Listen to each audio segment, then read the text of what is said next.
So today, guys, we're doing dilations.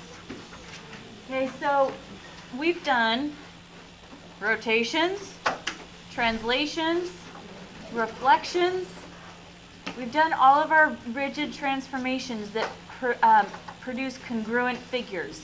Okay, so they preserve the side lengths, they preserve the angle measures, right? We can trace the pre-image with patty paper, do our transformation, put our patty paper back down, and it should line up on the image. Okay? That goes out the window today. When you think about like your pupils dilating, they get bigger and smaller, right? They're still round, okay? But we're going to have either something getting bigger or getting smaller by some factor. So it's going to change the size, but not the shape. Okay? After a dilation, the angles of the image are still congruent. Okay, the angles will be preserved. But the side lengths will be either longer or shorter. The special name for figures whose angles are congruent but whose sides are not is called similar. You guys have probably heard that. Okay, the symbol for similar is this little tilde. Yeah, it's a tilde. So congruent is the little equal sign with the tilde as a hat. Okay? So similar is when the angles are the same but not the sides. All right. Here we go.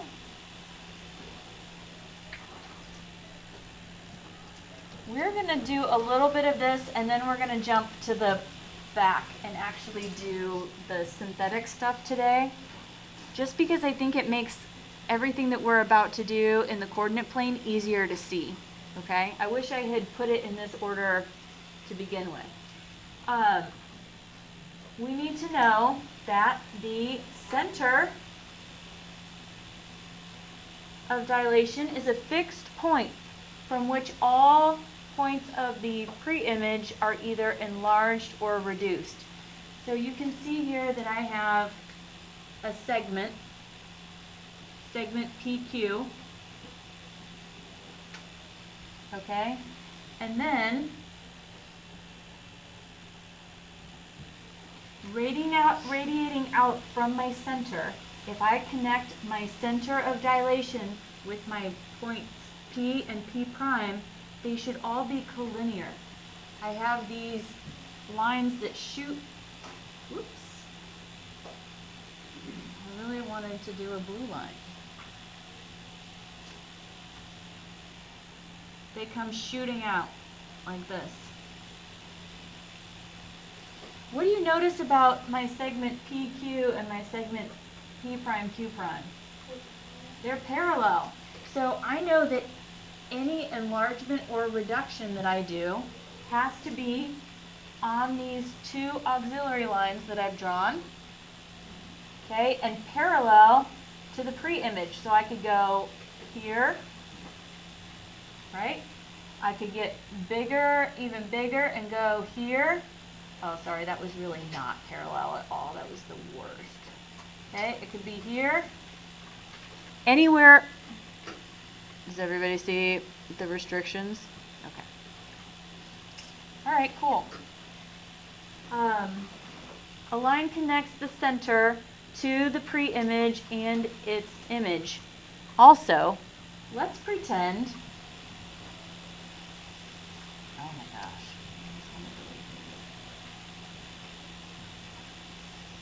Oh no. Okay, let's pretend that we didn't know where the center was. Okay, we don't know where the center is.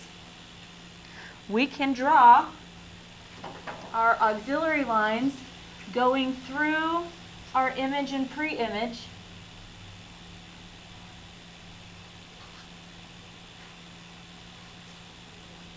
And wherever they intersect is the center. Okay? Do you see what's going to happen? When I erase, it's happening right at that point. Does everybody see how we find the center? Perfect. Okay. So, our scale factor tells us if we are going to have an enlarged or reduced figure. Ooh. That was an enlargement right there. Scale factor.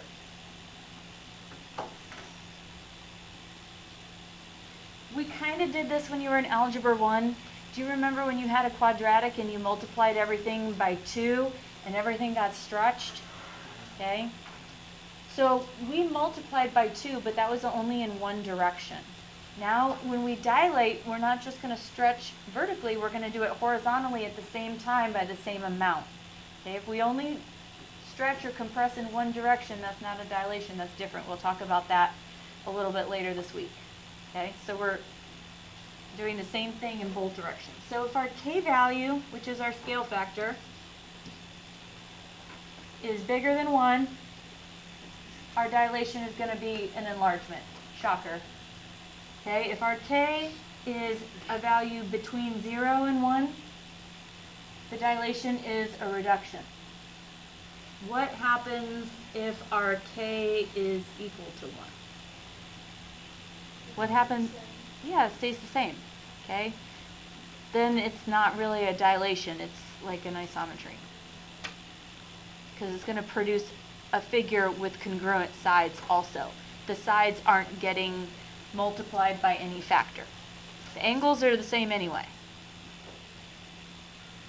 Okay, so K equals 1, not a dilation.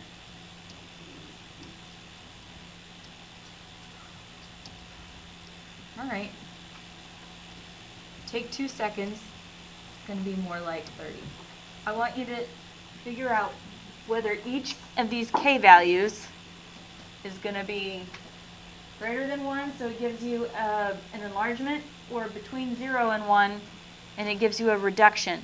You don't have to write the whole word, just give me an E or an R. Okay, go. I'm ready. K equals 4. Enlargement. 0.6.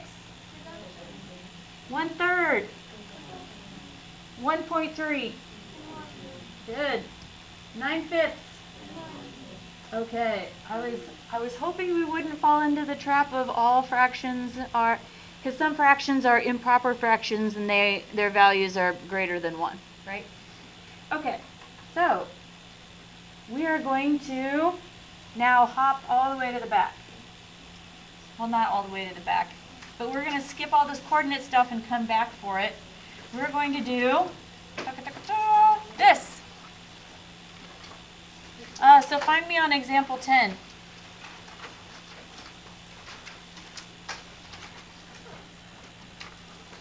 Jump around, jump around, jump, jump.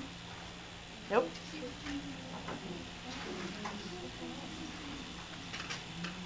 You guys were not around when everybody just went crazy and wore their clothes backwards. That was the thing. We did that. I did not do that. I was not. Nope. Okay. So here we have a cute little dilation. You can see that our center is over here, because when I draw the auxiliary lines through points C and C prime, B and B prime, A prime and A, they all converge at the center of dilation. All right, so what do these fun little ticks mean? Do you guys remember? Yeah.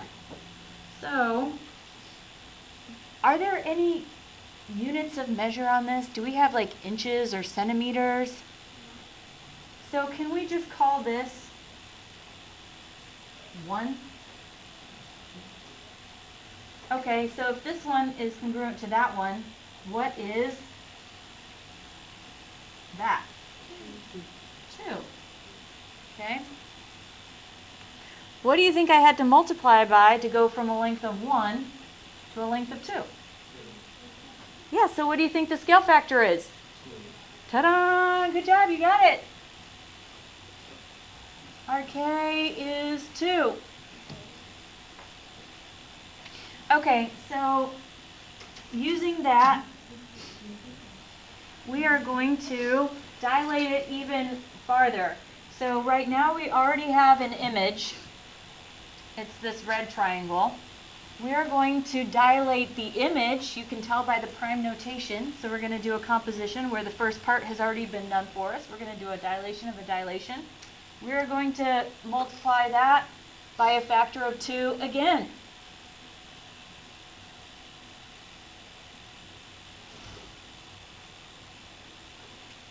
We might be able to do 3. You want to try 3?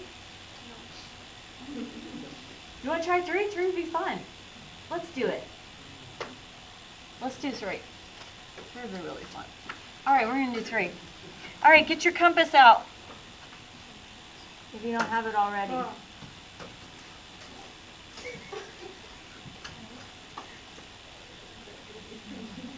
All right.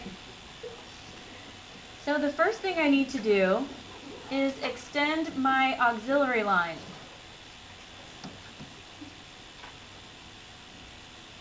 So I know that wherever I'm going has got to be on this auxiliary line.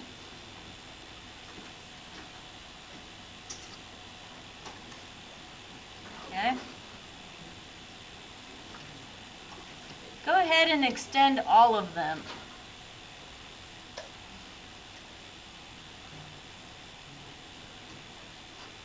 This is kind of fun.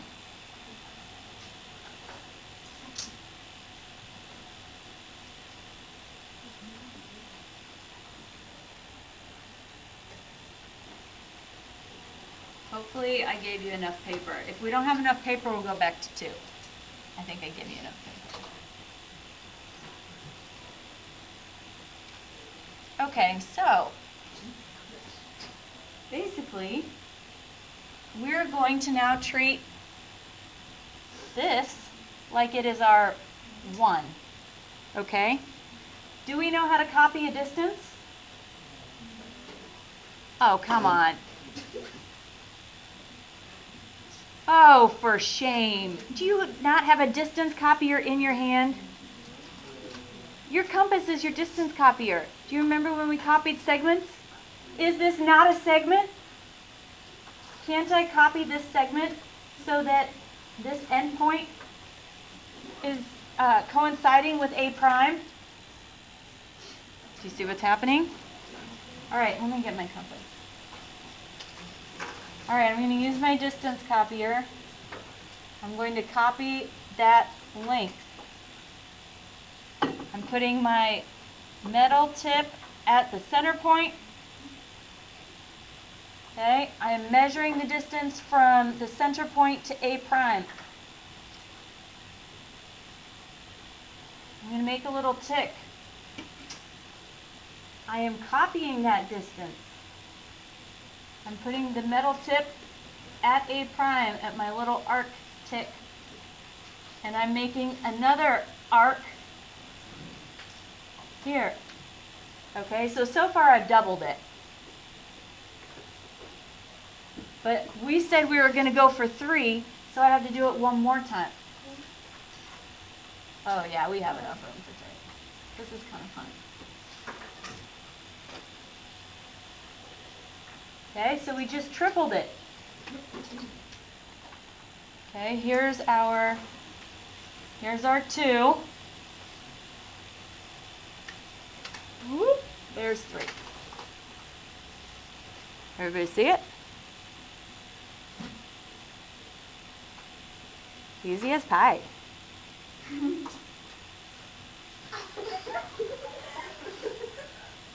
Thank you for the pity laugh. All right, I'm going to change colors. There's not? All right, here's my B prime. I'm copying the distance from my center of dilation to B prime. Here's my first tick. Oh no, there isn't enough room. Oh, okay. Well, sorry. Can't win them all. Oh, it's like right at the very edge. Okay, it's almost on there. It's not? No, it's not. It's like way off? It's up under your staple, isn't it? All right. Well, do your best.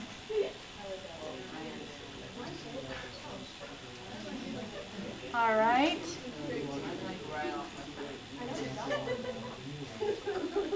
You guys are hilarious. Okay, let's do it for C prime.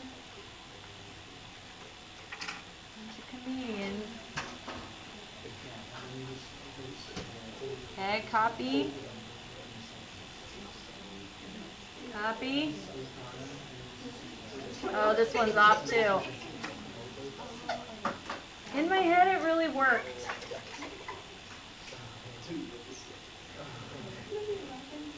All right, well, let's do 2 and 3. So at least we have 2. So now I'm I'm connecting my, these are my second ones. Oops, I wanted a solid line. So here's my dilation by 2.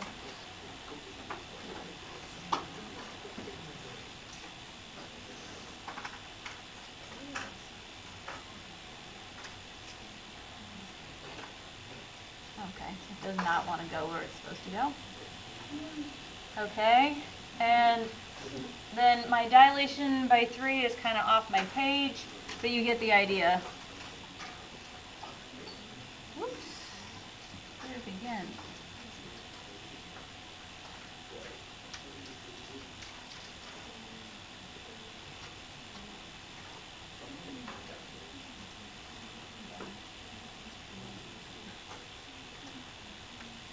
Oh, really?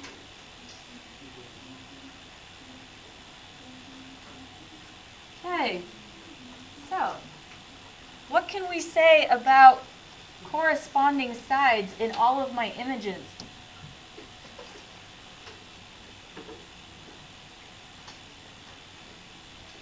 What do you notice about this side and this side and this side and this side? What do you mean they're all the same? What's the same about them? They're parallel. If you said it, I'm sorry, I didn't hear you. What about this one?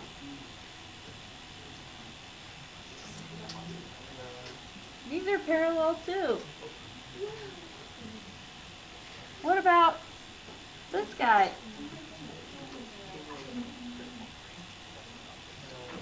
Yeah.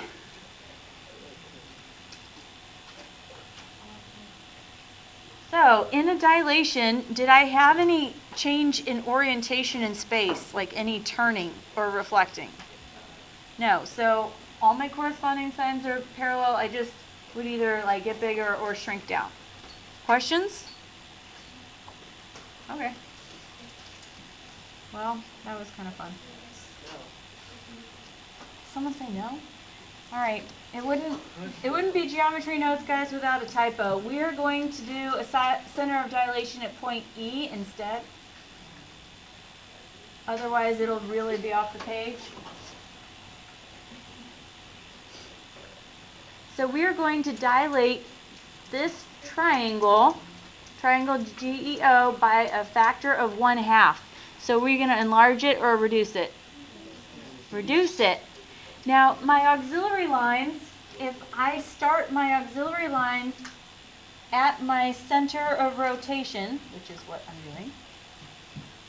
I said rotation, I meant dilation. I'm starting them at my center of dilation, and I'm going through the point that I will dilate.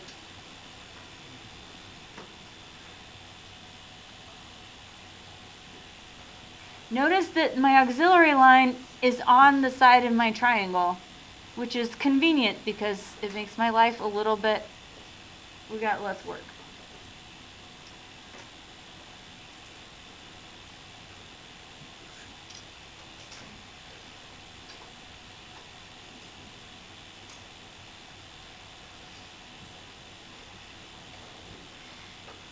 So can you see that whether I'm dilating or enlarging, my image is going to have points G prime and O prime on these auxiliary lines. Is everyone seeing what I'm doing?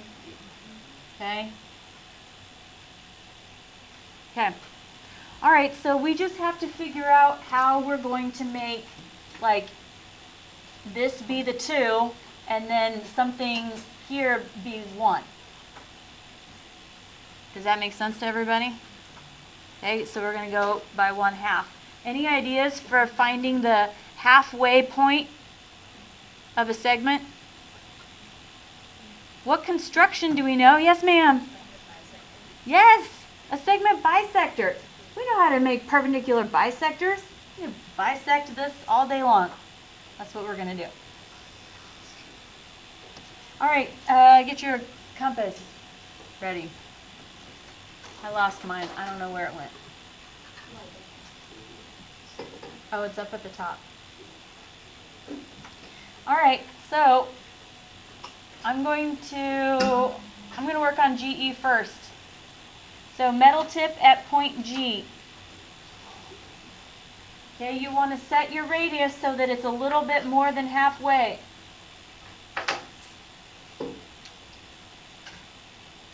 Okay, I want arc. Don't change the radius. Keep it the same. I need an arc on the opposite side. What is happening? I need an arc on the other side.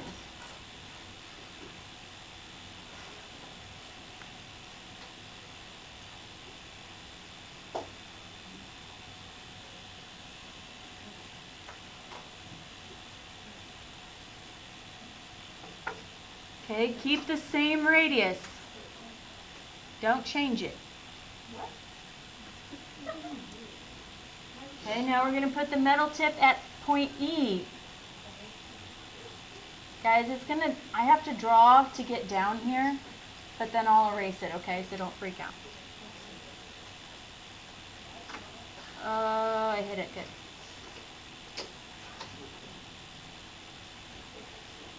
Okay, there's that one. And then I need to hit that one also.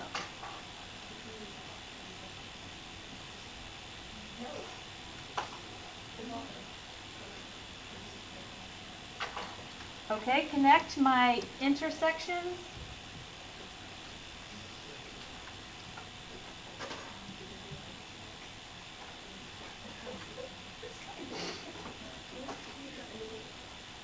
And I have a perpendicular bisector for segment GE. Okay, it's perpendicular to my side.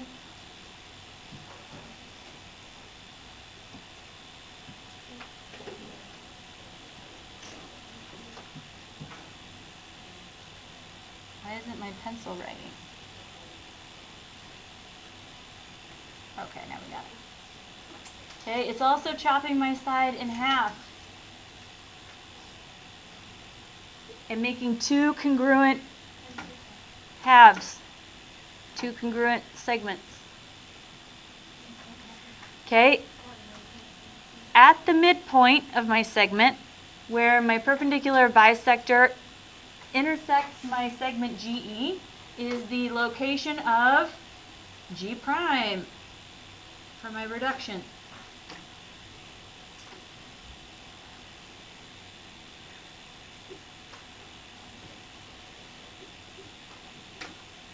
Okay, I'm going to do the other side.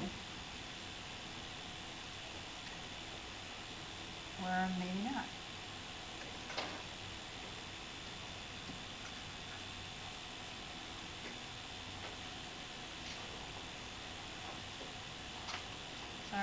Sorry. Okay.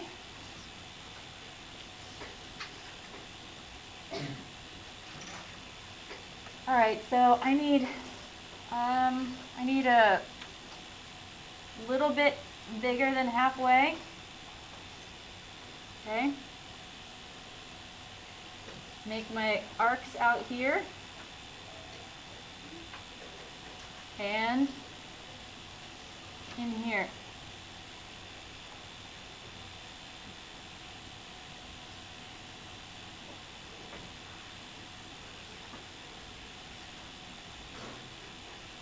I think I made that way too big. I'm going to do a do-over. Alright. Moving my metal tip of the compass over to O.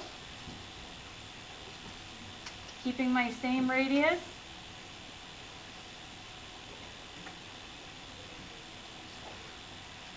Oh, I missed it. Swing and a miss. It's fine. We'll go back and get it.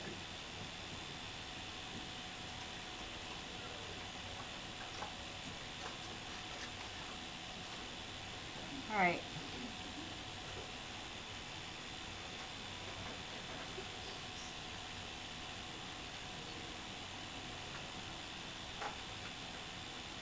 Oh, shoot. Oh, no, guys. I messed it up. Okay, we got it. Oh, did I not do my other one up here?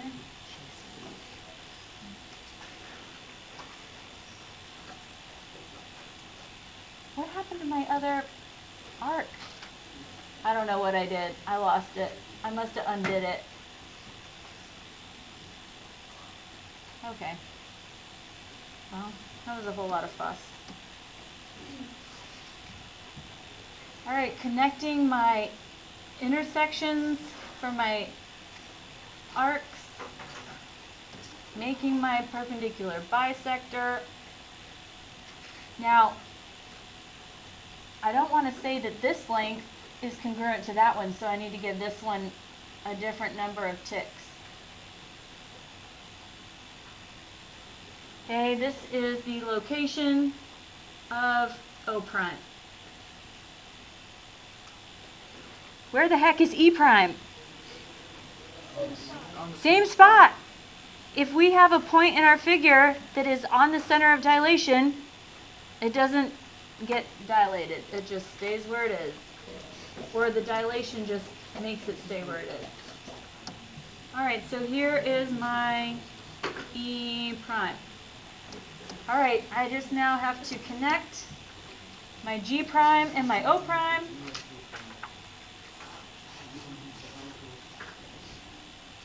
Connect all of my points, image points. That's a wrap.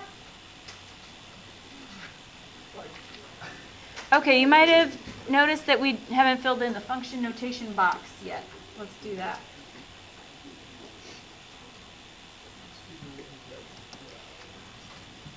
All right, when we had translations, we had to say how much in which way, right? Or give a vector. When we had rotations, we had to say the angle of rotation, the direction of the rotation with a plus or a minus, and the point about which we were rotating. For reflection, we had to give the line of reflection. So the things that we need to convey with this notation for a dilation, what is the center of the dilation, and then what are we multiplying by? The scale factor K. So this is a dilation, capital D. Okay, give yourself a subscript. What was the center of our dilation? Point E. So we put an E for point E. Comma. What was our scale factor? 1/2. Close your parentheses.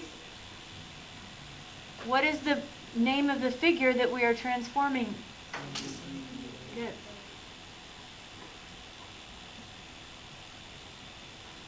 Okay, so this is the center of dilation, and this is the K. Okay? It's the whole recipe.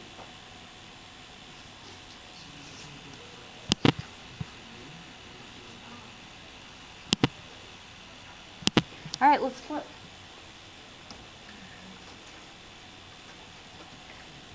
All right, hopefully this one fits.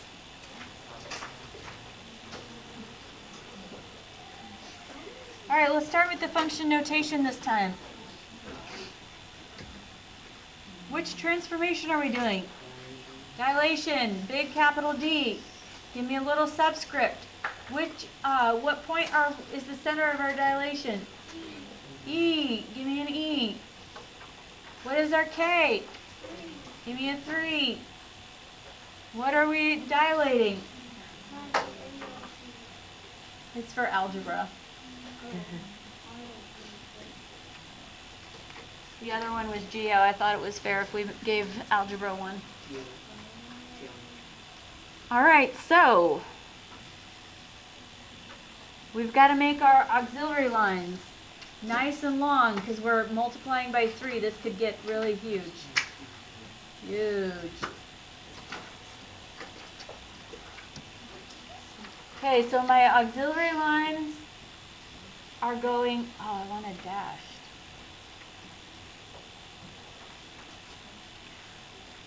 From my center of dilation through my pre-image, and I'm going to make them really long because I'm doing an enlargement. I'm multiplying by 3. I tried to be nice with this one. G and A should fall on the same one. You don't know how long it took me on the computer to get that to happen. It was a little embarrassing, but we got there.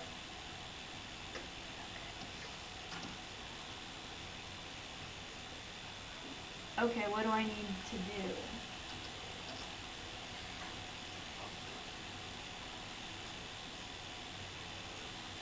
Can we start with L? So I need to copy the distance from my center to L and then copy it twice. I need to copy it twice. So I need my compass.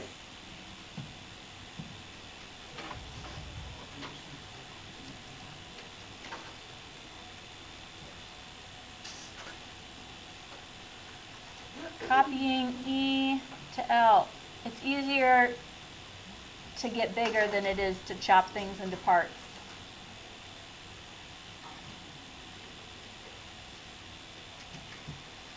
All right, here's my distance from E to L. I'm going to copy it here and then copy it again here. So I have a total length of 3 arbitrary units. So here's 1, 2, 3.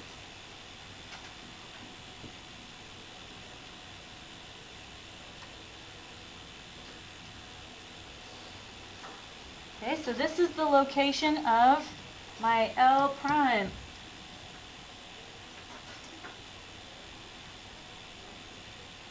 All right, what do you guys want to do next? G or A? Okay. Done. Measure the distance from E to A.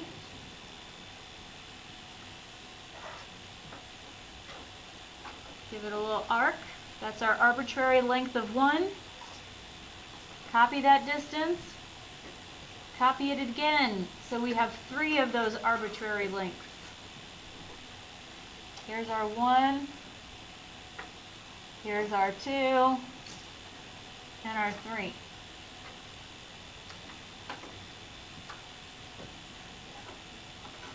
Okay, this is the location of A prime.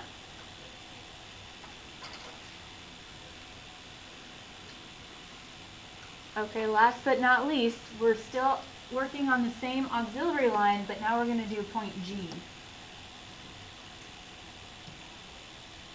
Green. G is going to be green. So I'm going to very carefully copy my length from E to G. I've got 1, 2, 3. It should be kind of near point A. And this is G prime. Go ahead and connect them. Oops.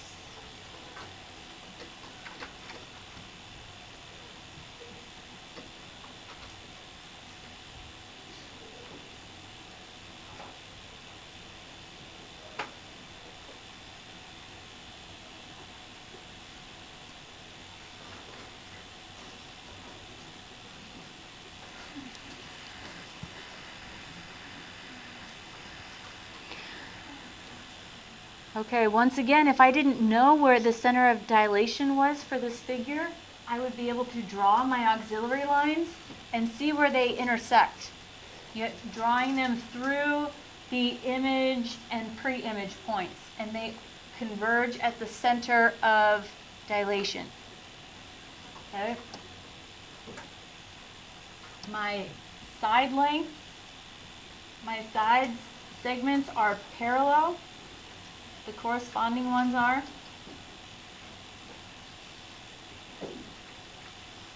My angles are unchanged. My sides, my corresponding sides are scalar multiples of each other. They're parallel.